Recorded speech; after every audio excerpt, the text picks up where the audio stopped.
This week I'd like to round out our exploration of Google extensions, add-ons, and apps by looking at some general purpose apps that can help you in the Drive environment. And let's get started. First, of course, we would go to the web store. And the first couple of apps or extensions we're going to look at are just quick ways to do things that you can already do. So I'm going to search for quick add calendar, and you'll see that it comes up right up on top. Quick add create calendar events. You can also see that I've already got it installed. So let's get right on and see how you use it. It's up, it's right here.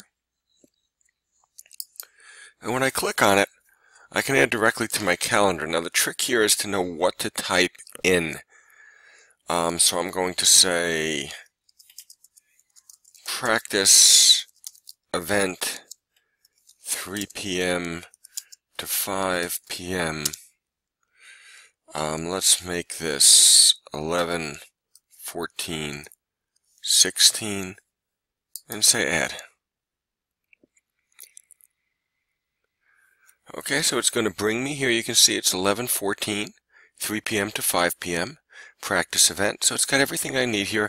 If I want to add additional information, such as a description or a location, I can do that here and simply say save. And if I were to look there, practice event is already on my calendar.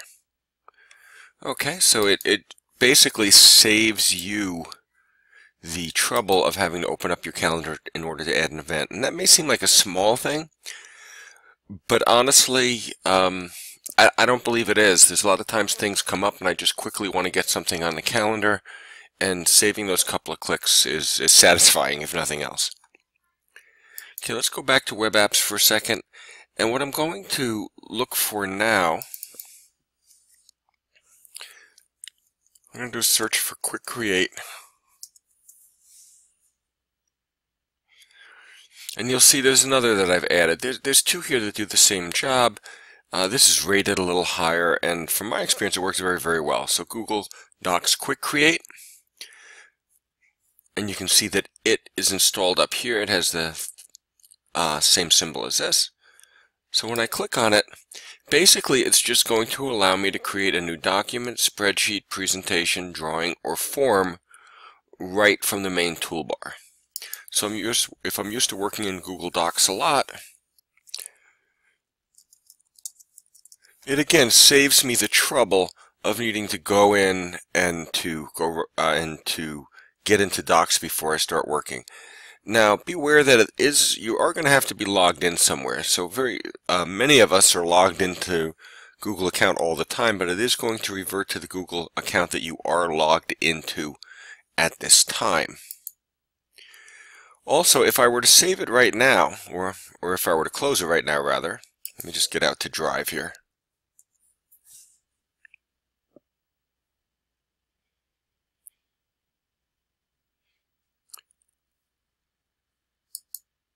And go to last modified as a search, you'll notice that it saves it right at the root level. So let me try that again and see if there's a way I can correct that if I don't want it there. This time I'll make a sheet,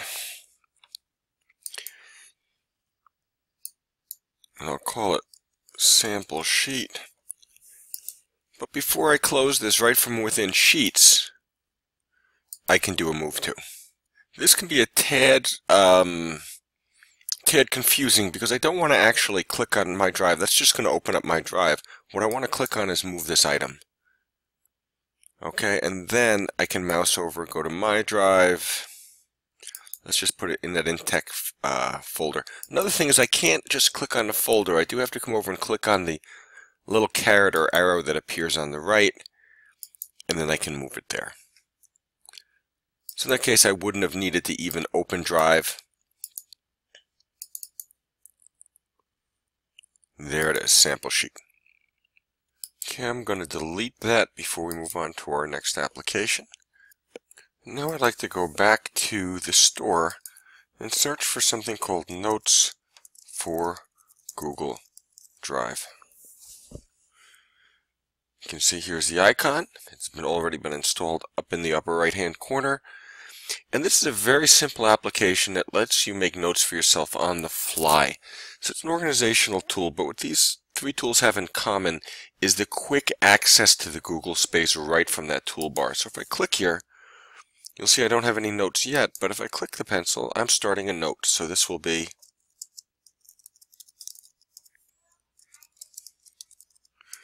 write review and submit review.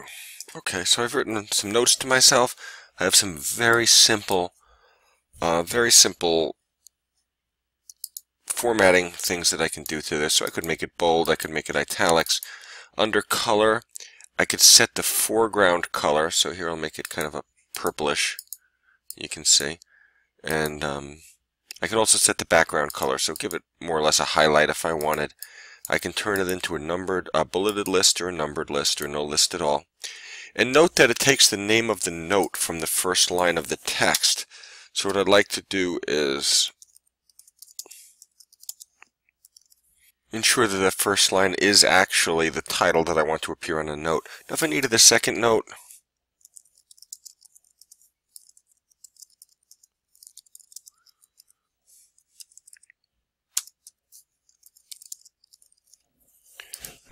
you can see it'll just appear right here. If I'm done with the note, if I don't want it anymore, I simply hit the trash can. And if I want a new one, I hit the pencil. So very simple, quick application, just handy while you're working because it's so accessible and so easy to use. Next, I'd like to look at a slightly more complex application, and it's got the worst name in the world. It's called Capture, Explain, and Send Screenshots. But if you just search for Capture, Explain, it should come up to the top of your list. As before, you can see that I've already added it. This is the icon up here. And in order to use it, I'm going to switch out to a website because that's really what it does. I'm on a web page here, and let's say this is interesting to me. I want to share it with somebody, but I want to also give them my ideas about it. So when I'm on this page, I can click that button. It's going to allow me to grab a selected area, grab the visible page, so what I can see on my screen at this point. You can adjust that by scrolling. Grab the entire page. So it will go and get this entire page no matter how far it has to scroll down. Grab the entire screen. So that's not just the page, but my toolbars here. So maybe if you wanted to include the web address up here, you might want to do that. And there are three other great options here. Grab clipboard, clipboard and crop, and open file, but we'll look at those a little later. So let's work with the web page to start with. I could grab just a section of it, but I'm going to say grab the entire page just to show you how that works. It'll take a few minutes. So it's scrolling down. Unfortunately, it's grabbing some of the content I don't want. But that's the way it works. So you can see now the entire web page has been grabbed. And if I want to annotate this, my tools are right up here. So one thing I can do is I can change the color of whatever I'm using. So I've changed it to this reddish color. And I just want to circle that, point an arrow to it, and then using the text write somebody a message.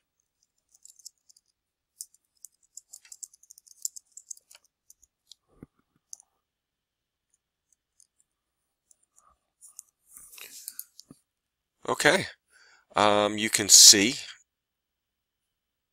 that it's got great options for annotating. Let's go through them. You've got the circle or oval tool, which I just used. You also have a rectangular type of tool that you can use. So if I want to call attention to the site itself, I could do that. You've got arrows, which you've seen. You've also got lines that you can draw right on the page. You can draw freehand. A little hard with a mouse, but can be done. The text tool, which we've already seen.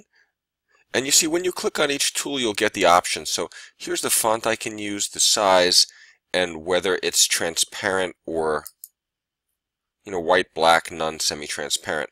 So as you click on each of these tools, you'll see different options available. So this is a line weight, how thick that line is going to be. Same for the rectangle tool. Same for the arrow and the line and the freehand drawing. When you get to the text, you have those options we just looked at. You've also got a highlighter tool, which doesn't really come with too many options. But we can highlight that, and actually maybe I want to change the color of the highlighter a little bit. And yeah, I want to leave that semi-transparent if it's going to be highlighting. So,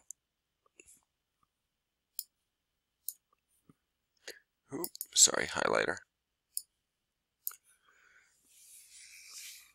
Okay, so basic tools. You can zoom in or out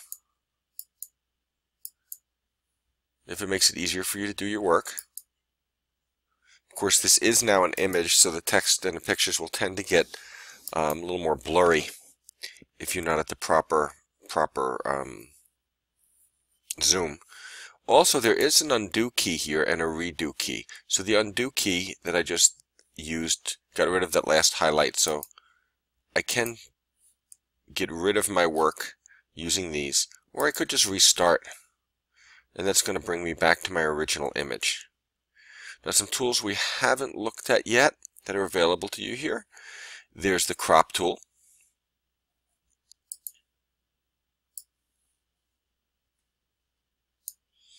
That's going to reduce my image just to that particular piece that I cropped. So I've lost the rest of the image when I do this. This is also the delete section. So it would be possible for me to come into this image and carefully delete some portion of it using the delete button. And that could be useful if you have a document that happens to have some sensitive information on it that you don't want to share, but has some information on it that you do want to share. Okay, when that is done, you do have these undo and redo buttons, so if you've made a mistake, you can backtrack a little bit. You do have a restart, which would allow you to go back to the original image.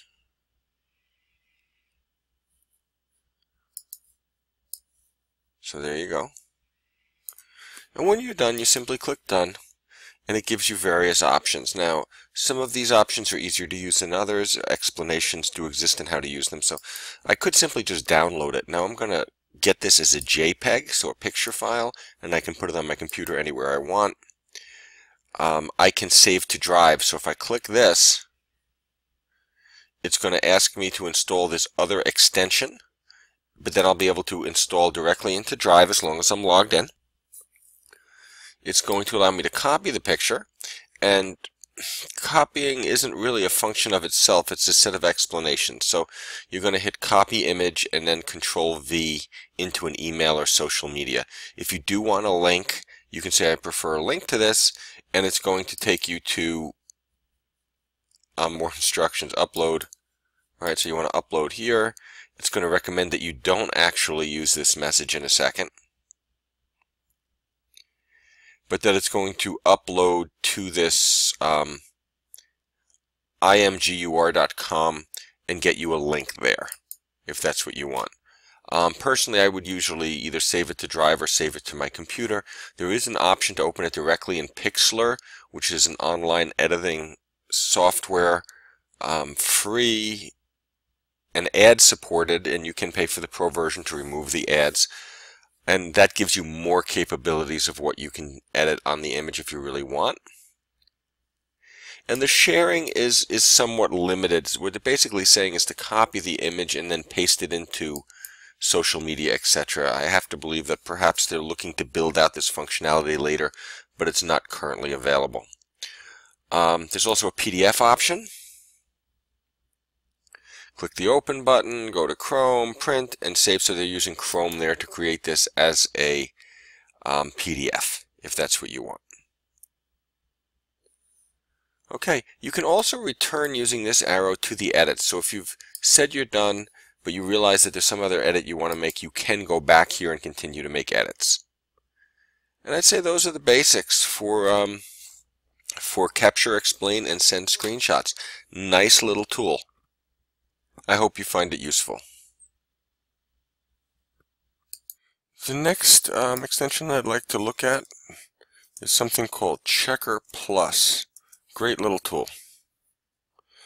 And if you just type in Checker Plus, it's for Checker Plus for Gmail, Checker Plus for Google Calendar, Checker Plus for Google Drive. And this is the one I'm interested in right now. You could use the others as well, especially if you're a Gmail user, but let's just try adding this one to Chrome. And I'm going to go through the installation process here because it's slightly different than some of the other apps. It's going to bring you to this gentleman's website. From there you can configure.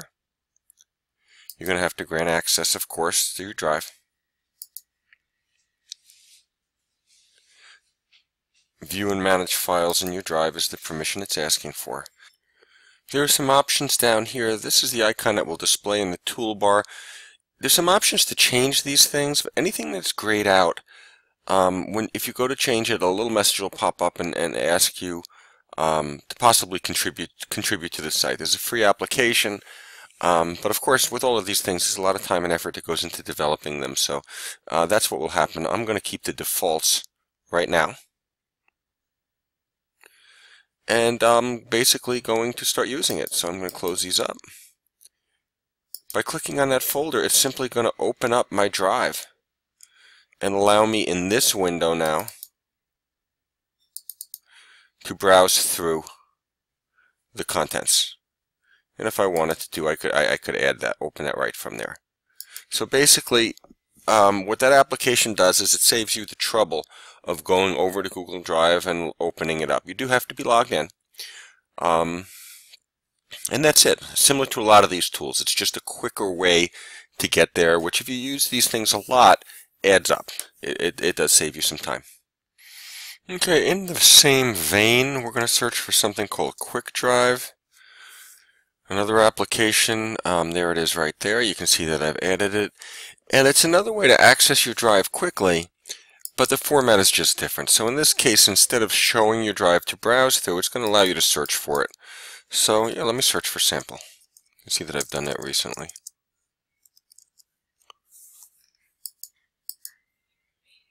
And there you go. So it's searching my drive for things related to my search. I can reset it or clear it and try again. There's also tabs for recent, so things that have been recently added or reviewed, and favorites. And those would have to be things that you've starred through the Google Drive interface, so you've created them as favorites. And the last little app that we're going to look at today is something called OmniDrive. So if you search for OmniDrive, you'll find it right at the top, and as usual, I've installed it. This is called the OmniBox when you're on Google Chrome, and basically it's been named the OmniBox because it used to be that you would either put a search term or a URL. In this case, you can do either. And Google piloted that way back when the Chrome browser was first released. So let me just go to a website here, and I'm out on the web, and if I want to search my drive, perhaps I've run into something here, and I want to see if I have some information stored in my drive, I can simply type drive space, and now the next search term I put in there is going to be pointed at my actual drive space. So I'm just going to put in roster, and you notice it's going to open up my Google Drive and do that search for me here. And there you go. Okay, so very handy little tool. It's just saving you that time of having to switch environments again. And a little bit of time adds up over time. I hope you found these apps and extensions useful. And if you have any suggestions, please be sure and let me know.